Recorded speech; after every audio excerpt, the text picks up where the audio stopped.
நடிகரின் வாகனத்தை பின்தொடர்ந்து சென்று விபத்தில் சிக்குவதை மக்கள் பார்த்து கொண்டு இருக்கிறார்கள் என கூறிய முதலமைச்சர் மு க ஸ்டாலின் இளைஞர்கள் விரைவில் திருந்துவார்கள் என்று குறிப்பிட்டிருக்கிறார்.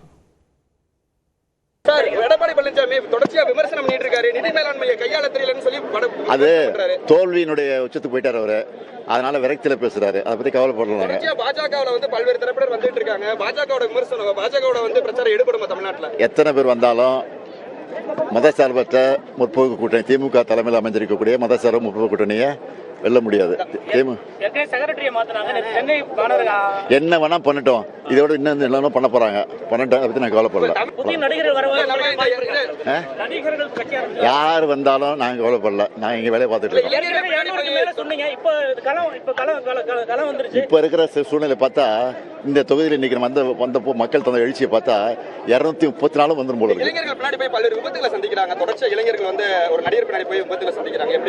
அது நாட்டு மக்கள் நல்லா பார்த்துட்டு இருக்காங்க. அவங்கள நாட்டு மக்கள் நல்லா பார்த்துட்டு இருக்காங்க. அது திருந்துவாங்க, விரைவில் திருந்துவாங்க.